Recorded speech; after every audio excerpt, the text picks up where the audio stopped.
السلام علیکم۔ ناول کارپ ڈائم بائی رابعہ خان کی یہ قسط نمبر 17 ہے۔ اگلی صبح سائرہ اور وہ دونوں اپنے کاموں کے لیے تیار ہو رہی تھیں۔ پھر سیلینا اس سے ہاتھ ہلاتی باہر کی جانب بڑھ گئی۔ وہ دونوں ناشتہ ساتھ کر چکی تھیں اور وہ اسے تھراپی سیشنز کے لیے دروازے تک بولتی ہوئی آئی۔ سیلینا مسکرا کر پلٹی اور پھر اس کا چہرہ اپنے ہاتھوں میں لیا۔ آگے بڑھ کر اس کے سیب جیسے رخساروں کو باری باری چوما اور اسے دیکھا۔ وہ اس کی ایسی والہانہ محبت پر حیرانی سے آنکھیں پھیلائے دیکھتی رہی۔ اس کے ایسے دیکھنے پر وہ ہنسی تھی۔ میں کام سے فارغ ہو کر معید سے سیشنز کے متعلق بات کرنے جاؤں گی، تم پریشان مت ہو، بس یاد رکھو کہ میں تم سے بہت محبت کرتی ہوں۔ اس کے کہنے پر سائرہ کے تنے اعصاب ڈھیلے پڑے تھے۔ پھر اسے گلے لگا کر خدا حافظ کہا اور دروازہ بند کرتی واپس پلٹ آئی۔ وہ خود بھی کام پر جانے کے لیے تیار لگ رہی تھی۔ ایک آخری نگاہ اپنے سراپے پر ڈالی۔ سبز رنگ کے شلوار قمیض پر مفلر کی مانند دوپٹہ گردن میں لپیٹے، اونچی پونی بنائے، پیروں میں سنیکرز پہنے، کندھے پر پرس ٹانگے وہ جانے کے لیے تیار لگ رہی تھی۔ اگلے لمحات میں وہ ذرا دیر ڈرائیو کرنے کے بعد ہاسپٹل چلی آئی تھی۔ اسے یاسر سے دو ٹوک بات کرنی تھی۔ اس نے ریسیپشن سے اس کے متعلق پوچھا اور پھر 103 کمرے کی جانب بڑھ آئی۔ اگلے ہی پل اس نے دروازہ دھکیلا تھا۔ ہسپتال کا کمرہ کھڑکی سے چھن کر آتی روشنی کے باعث روشن تھا۔ بستر پر ہسپتال کے گاؤن میں وہ لیٹا تھا، اسے چہرہ اٹھائے دیکھ رہا تھا۔ اس کے ماتھے پر ایک جانب سفید چھوٹی سی پٹی لگی تھی۔ چہرہ معمول سے زیادہ ذرا سنجیدہ اور مزمحل لگ رہا تھا۔ وہ آگے بڑھ آئی، ساتھ رکھا سٹول کھینچ کر اس کے بستر سے ذرا فاصلے پر رکھا اور بیٹھ گئی۔ یاسر اسے ہی دیکھ رہا تھا۔ السلام علیکم، مجھے تو جانتے ہی ہوں گے، اس نے محض سر ہلایا تھا۔ اگر جانتے ہیں تب بھی میں آپ کو بتا دوں کہ میں سیلینا کی اکلوتی دوست ہوں اور میں اس کے بارے میں بہت زیادہ حساس ہوں۔ آپ نے اس کی جان موقع پر پہنچ کر بہت دفعہ بچائی، آپ کا بے حد شکریہ۔ ویسے مجھے شکریہ کہنے کی ضرورت نہیں ہے، آپ گارڈ ہیں اور یہ آپ کی جاب، آپ کو اس کے پیسے ملتے ہیں، لیکن شاید آپ کی ماں کو اپنے فیکٹس درست کرنے کی بہت ضرورت ہے مسٹر عالم، وہ اسی اسپارٹ انداز سے کہہ کر آخر میں وقفہ دینے کو رکی تھی۔ یاسر کے ابرو نہ سمجھے سے اوپر کو اٹھے۔ میری ماں کا یہاں کیا ذکر؟ آپ کی ماں سیلینا کو مینٹلی ٹارچر کر رہی ہیں کہ وہ آپ سے آئندہ نہیں ملے گی۔ وہ آپ سے ملی ہی کیوں؟ اس کی وجہ سے آپ زخمی ہوئے اینڈ واٹ ایور، لیکن عالم صاحب آپ میری دوست کی وجہ سے نہیں، اس سائیکوپیتھ حملہ آور کی وجہ سے زخمی ہوئے ہیں۔ ہر کوئی میری دوست کو مورد الزام ٹھہرا رہا ہے اور میں یہ ہرگز برداشت نہیں کروں گی۔ اگر لوگ اپنے غلط کہے سے باز نہیں آ رہے تو آپ انہیں بتا دیں کہ آپ اس کے گارڈ تھے، آپ ہی اس کے اصل باڈی گارڈ ہیں۔ آپ نے اس بات کو سب سے چھپایا اور سیلینا کی زندگی عذاب ہو گئی۔ اگر آپ پہلے دن سے سب کو بتا دیتے کہ آپ اس کے باڈی گارڈ ہیں اور اس کی تمام تر حفاظتی ذمہ داریاں بھی آپ کے کھاتے میں درج ہیں، تو کسی ماریہ کی ہمت نہیں ہوتی اس تعلق کو میلا کرنے کی۔ وہ ٹھہری، بولتے بولتے رخسار غصے سے دہک رہے تھے اور سانس چڑھا ہوا تھا۔ وہ اس سے بے حد خاموش نگاہوں سے دیکھتا رہا، پھر ہاتھ سینے پر باندھے، اس پر جیسے سائرہ کی تقریر کا اتنا خاص اثر نہیں ہوا تھا۔ کچھ سیکیورٹی ایشوز کی وجہ سے میں اس تعلق کو منظر عام پر لانے کے حق میں نہیں تھا۔ مجھے نہیں پتا کہ آپ کے کون سے سیکیورٹی ایشوز ہیں یا ایسی کون سی پیچیدگیاں ہیں جن کے باعث آپ کو یہ سب خفیہ رکھنے کی ضرورت پیش آئی، لیکن اس سب کی وجہ سے جو کچھ میری دوست فیس کر رہی ہے وہ کسی بھی طور مناسب نہیں ہے۔ ہم اپنے مناسب اور غیر مناسب کے تحت چلتے ہیں بی بی۔ اس کا انداز خشک تھا۔ تو پھر آپ اس مناسب اور غیر مناسب کو درست کریں۔ آپ کے پلانز کسی کی ذہنی صحت سے زیادہ اہم نہیں ہو سکتے۔ وہ بھی اسی اٹل لہجے میں بولی تھی۔ اس بار وہ چونکا تھا، پھر ٹھہر کر آنکھیں سکیڑیں، بغور اس کا چہرہ دیکھا۔ سیلینا ٹھیک ہے؟ سائرہ کے چہرے پر ایک تلخ مسکراہٹ ابھری تھی۔ اچھا، تو آپ کو خیال آ گیا اس کی خیریت کا؟ بہت جلدی پوچھ لیا آپ نے۔ آپ اس سے کہیں زیادہ سرد ہیں جتنے دکھنے میں لگتے ہیں۔ میں نے پوچھا کیا وہ ٹھیک ہے؟ اس نے اپنا سوال پھر دہرایا تھا، ماتھے پر بل ڈال کر۔ آپ کو لگتا ہے وہ اس سب کے بعد ٹھیک ہوگی؟ رات ایک شدید پینک اٹیک ہوا ہے اسے، ایٹنگ ڈس آرڈر کا بے رحم سائیکل پھر سے اس کی زندگی میں داخل ہو رہا ہے، لیکن آپ اپنے پلانز فالو کریں۔ کسی انسان کی ذہنی اور جسمانی صحت جائے بھاڑ میں۔ جتنا غصہ اسے اس پر تھا وہ اتار رہی تھی۔ بولتے بولتے آواز یکلختی بلند ہوئی۔ میں نے اس کے لیے گارڈز کا بندوبست کر دیا ہے، اسے مزید کوئی مشکل نہیں ہوگی۔ کچھ پل بعد وہ بولا تو لہجہ دھیما تھا۔ سائرہ نے زخمی نگاہوں سے اس کا چہرہ دیکھا۔ کسی دوسرے گارڈ کے بھیج دینے سے اسے ذہنی ٹارچر دیتے لوگ پیچھے نہیں ہٹیں گے۔ آپ کا ایک بیانیہ اس کی زندگی میں بہت نہیں تو کچھ سکون لا ہی سکتا ہے. کیا آپ اس کے لیے ایک بیان دے کر واپس سب نہیں لے سکتے؟ وہ چہرہ پھیرے کھڑکی سے باہر دیکھتا رہا. وہ جانتا تھا سائرہ کیا کہہ رہی تھی. اسی پل دروازہ کھول کر کوئی اندر داخل ہوا تھا. اس سے اس کی ساخت کو نقصان پہنچے گا. آپ یہ کیوں نہیں کہتے کہ اس سے آپ کی کریڈیبلٹی پر فرق آئے گا؟ سائرہ نے اسی سختی سے جوابی وار کیا تھا. ساحر وہیں دروازے میں ٹھہر گیا تھا. یہاں میری بات نہیں ہو رہی ہے. آپ کے لیے بہت لوگ ہوں گے عالم صاحب، لیکن میری دوست کے لیے کوئی نہیں ہے. اس کے لیے کوئی نہیں لڑے گا. لوگ اسے تھکا رہے ہیں اور وہ اس تھکن سے مر رہی ہے. وہ مر جائے گی، اور اگر آپ اسے مرا ہوا نہیں دیکھنا چاہتے تو اس کی مدد کریں. یوں پردے کے پیچھے سے نہیں، دن کی روشنی میں لاکھوں لوگوں کے سامنے. اور میں جانتی ہوں کہ آپ یہ کر سکتے ہیں. آپ واجد نہیں ہیں، آپ یاسر ہیں. اسی کے ساتھ وہ اٹھ کھڑی ہوئی تھی. پھر ایک اچٹتی نگاہ ساحر پر ڈالی اور دروازے کے لاک پر ہاتھ رکھتے ہوئے ٹھہر گئی. لمحے بھر کو کچھ یاد آنے پر چہرہ پھیرا. سیلینا نے مجھے آپ کا حال پوچھنے بھیجا تھا. میں اسے کہنا چاہتی تھی کہ تم لعنت کیوں نہیں بھیج دیتی، لیکن پھر میں اسے یہ نہیں کہہ سکی اور آپ کا حال پوچھنے کا وعدہ کر لیا. تو کیسے آپ؟ ٹھہر کر ٹھنڈی سی آواز میں پوچھا تھا اس نے. یاسر نے بھی چہرے پر ٹھنڈک لیے سر ہلایا تھا. ٹھیک ہوں. اس کے جواب دینے پر وہ اسی تیزی سے باہر کی جانب بڑھی اور دروازہ اپنے پیچھے ٹھا کی آواز کے ساتھ بند کیا. ابھی وہ غصے سے سر جھٹک کر آگے بڑھی رہی تھی کہ سامنے سے آتے ارمان سے لمحے بھر کو ٹکرائی. وہ اسے اپنے سامنے دیکھ کر حیران ہوا تھا. پیچھے ساحر کے ابرو تعجب سے اوپر کو اٹھ گئے تھے. اس نے دروازے سے یاسر تک سفر کیا. وہ چہرہ پھیرے کھڑکی سے باہر دیکھ رہا تھا. اس رات کیسی تھی وہ؟ بالکل آہستہ سے پوچھا. ساحر نے سر ہلایا. ٹھیک نہیں تھیں، بہت رو رہی تھیں. اپنا کریئر داؤ پر لگا کر یہاں پر میرے ساتھ آنا چاہتی تھیں. بہت مشکل سے منع کیا تھا میں نے انہیں. اس کے جواب پر اس نے گہرا سانس لیا تھا. پھر چہرہ اس کی جانب گھمایا. اس کے ساتھ سختی سے پیش مت آیا کرو ساحر. وہ جو فائل کھول رہا تھا اس کی ہلکی سی آواز پر چہرہ اٹھایا. آنکھیں سکیڑ کر اسے دیکھا. وہ اپنے اوپر پڑی سفید چادر کو دیکھ رہا تھا. وہ مانتی نہیں ہے تو مجھے تھوڑی سختی کرنی پڑتی ہے. تھوڑی سختی بھی مت کیا کرو. وہ اب تک اپنی چادر کو دیکھ رہا تھا. ساحر نے فائل بند کر دی. وہ اب سٹول پر اس کے برابر آ بیٹھا تھا. جتنی نرمی سے تم ان کے ساتھ پیش آتے ہو، کیا بالکل اتنی ہی نرمی سے پیش آؤں پھر؟ آنکھوں میں ڈھیروں طنز لیے ٹھنڈا سا کہا تھا. اس نے چادر سے نگاہیں ہٹا کر اسے دیکھا تھا. میرے جتنی نرمی تم برت نہیں سکو گے اس کے ساتھ. اس کے جواب پر اس نے سر ہلایا تھا، ایسے جیسے محظوظ ہوا ہو. کتنے لوگوں کو مارا ہے ابھی تک تم نے ان کے لیے؟ اس کے پوچھنے پر اس نے آنکھیں اٹھا کر اسے دیکھا. پھر لاپرواہی سے شانے اچکائے. گنتی بھول گیا. اور مزید کتنوں کو مارنے کا ارادہ رکھتے ہو؟ کیا اس کی گنتی بھی بھول گئے ہو؟ طنز کیا تھا. ساحر تھا نا. ضرورت پڑی تو بغیر گنتی کے ماروں گا. آنکھوں میں عجیب سی لاپرواہی لیے کہا تھا، جیسے اسے ایسا کرنا پڑا تو وہ کر گزرے گا.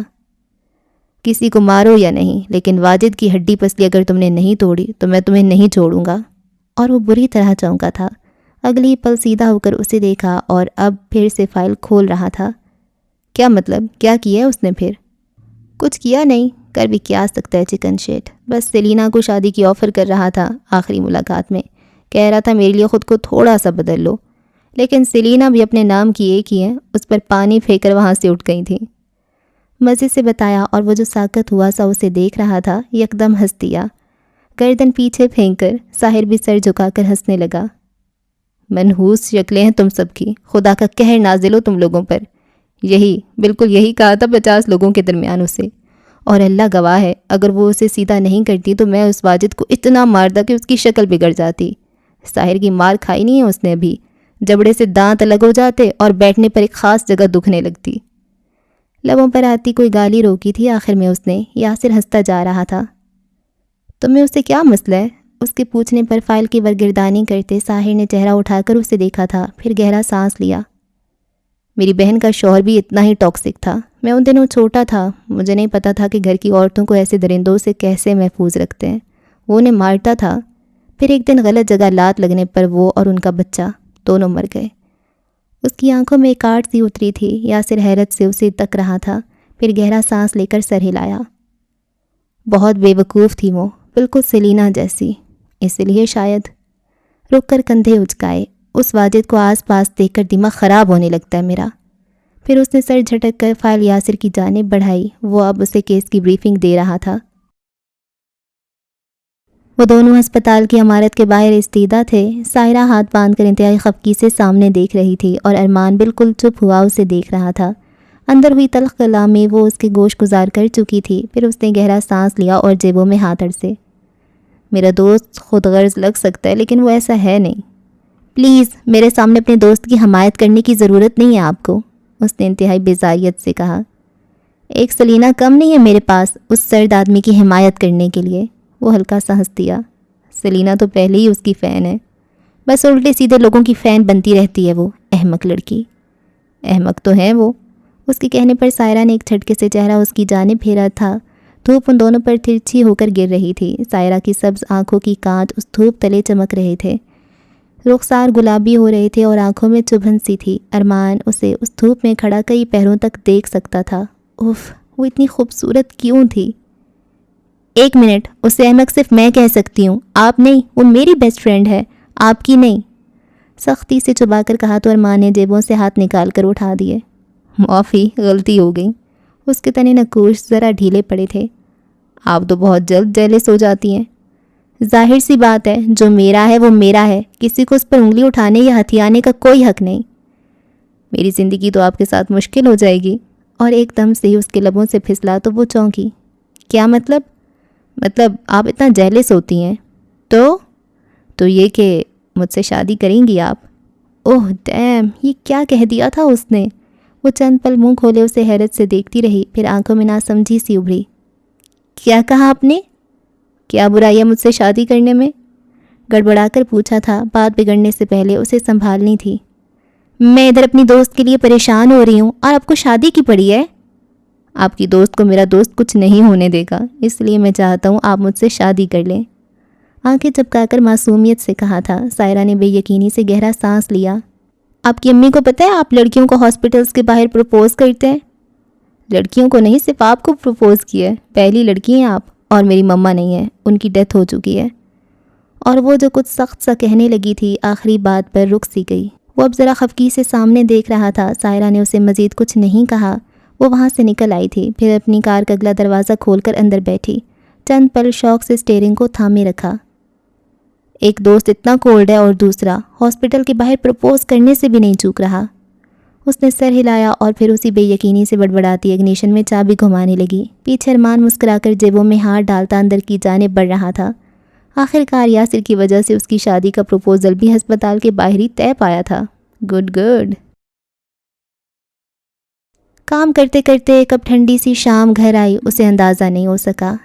سیٹ پر موجود ورکرز اب کیمرے وغیرہ سمیٹ رہے تھے۔ اسی پہروں سے دور سے کسی کے اوور کوٹ کی جھلک نظر آئی، جانا پہچانا سا لانگ اوور کوٹ۔ اس نے بغور اس شخص کو دیکھا اور پھر چونک گئی۔ وہ معید حسن تھا، اس سے ذرا فاصلے پہ استیدا تھا، ہمیشہ کی طرح وجیح، ٹھہرا ہوا، کسی مجسمے کی مانند، سفید اور یخ۔ اسے دیکھنے پر وہ ہلکی سی شناسا مسکراہٹ لیے آگے بڑھایا تھا۔ وہ اب تک حیرت سے اسے چہرہ اٹھائے دیکھ رہی تھی، پھر یکدم ہی چہرے پر ڈھیروں خوشی ابھر آئی۔ وہ بے ساختہ اٹھ کھڑی ہوئی تھی۔ تم یہاں؟ واؤ! اسے واقعتاً اچھا لگا تھا۔ معید ہلکا سا مسکرایا، پھر سر ہلانے لگا۔ سائرہ کا فون آیا تھا مجھے، آپ کی ذہنی صحت کے بارے میں خاصی پریشان لگ رہی تھیں وہ۔ مجھے کہا کہ آپ مجھ سے خود رابطہ کریں گی، لیکن پھر آپ نے 2 دن تک نہیں کیا۔ مجھے تشویش ہو رہی تھی، اس لیے خود چلایا۔ ایڈریس سائرہ سے لیا تھا۔ اصلی شائستگی لیے کہا تھا اس نے۔ وہ ممنون نظروں سے اسے دیکھنے لگی تھی، پھر اس نے ایک نگاہ اطراف میں دوڑائی۔ آپ تو خاصی مصروف ایکٹریس ہو گئی ہیں۔ اس کے تبصرے پر وہ ہنستی تھی۔ خدا کا شکر ہے۔ کسی نے پریشان تو نہیں کیا آپ کو اس سارے عرصے میں؟ اس کے چہرے کو گہری نظروں سے بغور دیکھتے ہوئے اس نے پوچھا تھا۔ وہ ذرا سا چونکی اور پھر سنبھل گئی، ساتھ ہی مسکرا کر نفی میں سر ہلایا۔ سر بھی جھٹکا، یاسر کی کہی گئی باتیں یوں ہی یاد آ گئی تھیں۔ ایسی تو کوئی بات نہیں۔ اس کے ٹالنے پر وہ چپ سا ہو گیا تھا۔ باہر موسم کھلا کھلا سا ہے، چلیں کچھ دیر کی واک آپ کے اسٹریس سے بھرپور دن کے لیے اچھی ثابت ہوگی۔ اسی کے ساتھ وہ دونوں باہر کی جانب بڑھ گئے تھے۔ سڑک پر کچھ دیر یوں ہی بے مقصد سے آگے بڑھتے رہے۔ اسٹریٹ بلب ہر جانب روشن تھے، قطار در قطار موجود ریسٹورانٹ سے مدھم موسیقی کی آوازیں آ رہی تھیں۔ ورک سٹریس زیادہ ہے کیا؟ معید کے سوال پر اس نے سر اس بات میں ہلایا تھا۔ انفیکٹ وہ ہلکا سا ہنسی، بہت زیادہ ہے۔ مجھے اندازہ ہو رہا ہے۔ معید کی ذومعنی سے انداز پر وہ کھلکھلا کر ہنس پڑی تھی۔ وہ مسکرا رہا تھا۔ کام کرنا اتنا مشکل کیوں ہے؟ پیسے کمانا اتنا مشکل کیوں ہے؟ لوگوں کے ساتھ معاملات طے کرنا اور ڈائٹ کرنا اتنا مشکل کیوں ہے معید حسن؟ آخر سب اتنا مشکل کیوں ہے؟ کچھ آسان کیوں نہیں؟ نہ انسان نہ کام۔ اس کے سوالوں کا وہ عادی تھا، اس لیے نرم مسکراہٹ لیے اس کی جانب دیکھا۔ کچھ بھی مشکل نہیں ہوتا۔ جب ہم کمزور پڑنے لگتے ہیں تو ہر شے خود سے زیادہ بڑی اور وزنی محسوس ہوتی ہے۔ جب ہم مضبوط ہوتے ہیں تو ہر شے خود سے چھوٹی اور ہلکی محسوس ہوتی ہے۔ It's just all in mind. نپے تلے لفظوں میں کہا تو سیلینا نے اس کی جانب دیکھا۔ اتنے پرفیکٹ لفظ کہاں سے لاتے ہو؟ محض ان 2 جملوں میں تم نے میری ذہنی گتھیوں کو کھول کر رکھ دی ہے۔ تمہارے لیے کتنا آسان ہوتا ہوگا نا معید، خود کے دماغ کو قابو کرنا۔ اس کی بات سن کر اس کے چہرے پر لمحے بھر کو سایہ سے لہرایا تھا، لیکن پھر وہ سنبھل گیا۔ یہ لوگوں کی ایک بہت بڑی غلط فہمی ہے۔ وہ سمجھتے ہیں کہ ماہر نفسیات کو نفسیات کا کوئی مسئلہ لاحق نہیں ہوتا ہوگا، حالانکہ حقیقت اس کے بالکل برعکس ہوتی ہے۔ ہماری فیلڈ میں ایک مقولہ مشہور ہے کہ نفسیات پڑھنے والے اور دماغ کی گتھیاں سلجھانے والے خود نفسیاتی ہوتے ہیں۔ آپ پاگل ہوئے بغیر پاگلوں کا علاج نہیں کر سکتے، اسی طرح آپ نفسیاتی ہوئے بغیر نفسیات کا علاج نہیں کر سکتے۔ کیا آپ جانتی ہیں انزائٹی کانٹیجس ہوتی ہے؟ یہ آپ سے ہوتی ہوئی دوسرے بندے کو لگ جاتی ہے، بغیر احساس کیے، بغیر کوشش کیے، بالکل غیر ارادی طور پر۔ وہ اس کے جواب پر آنکھیں پھیلائے بالکل ٹھہر کر اسے دیکھ رہی تھی۔ معید نے سر اس بات میں ہلا کر اس کی یقین دہانی کروائی تھی۔ یہ آپ کی انزائٹی نہیں ہے۔ انزائٹی اکیلے نہیں ہو سکتی، آپ کے خاندان، دوستوں یا گھر والوں میں سے کسی کو انزائٹی رہی ہوگی، اس لیے آپ اس کا شکار ہوئی ہیں۔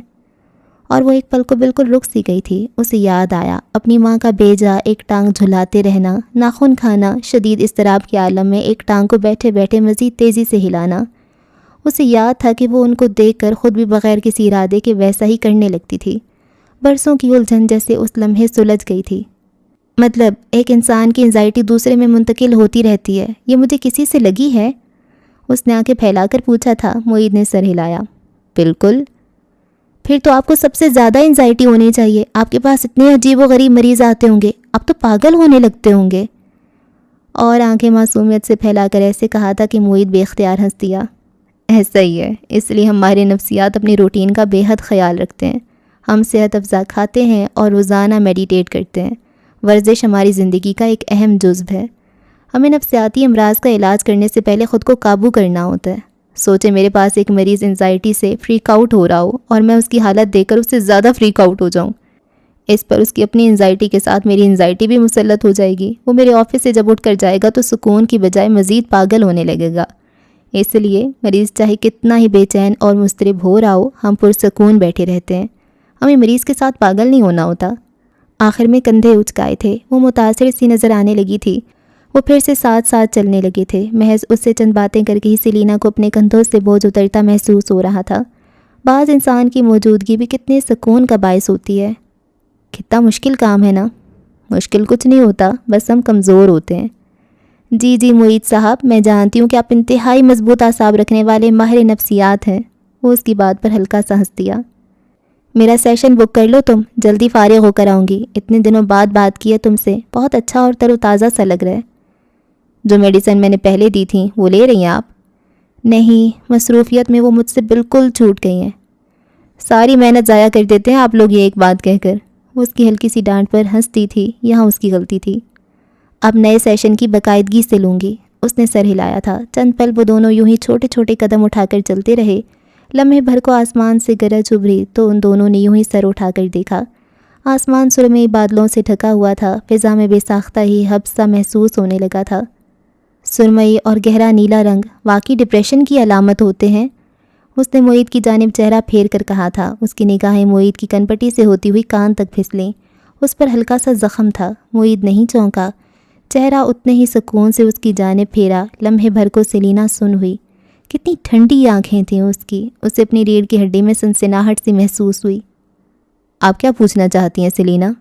پوری آنکھوں میں عجب سا احساس تھا، بالکل غیر انسانی سا۔ تمہیں کیسے پتہ چلا کہ قاتل ڈپریشن کا مریض ہے؟ کیا تمہارا اس سب سے کوئی لینا دینا ہے؟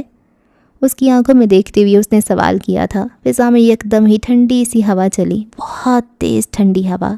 وہ مسکرایا تھا۔ ایک مریض کے توسط سے کہا تھا میں نے یہ، کسی وجہ سے میں اس جگہ گیا تھا جو کرائم سین تھا، اسی وقت میں نے یہ بات محسوس کی تھی۔ اس سے لگا اس کا حلق خشک ہو گیا ہے۔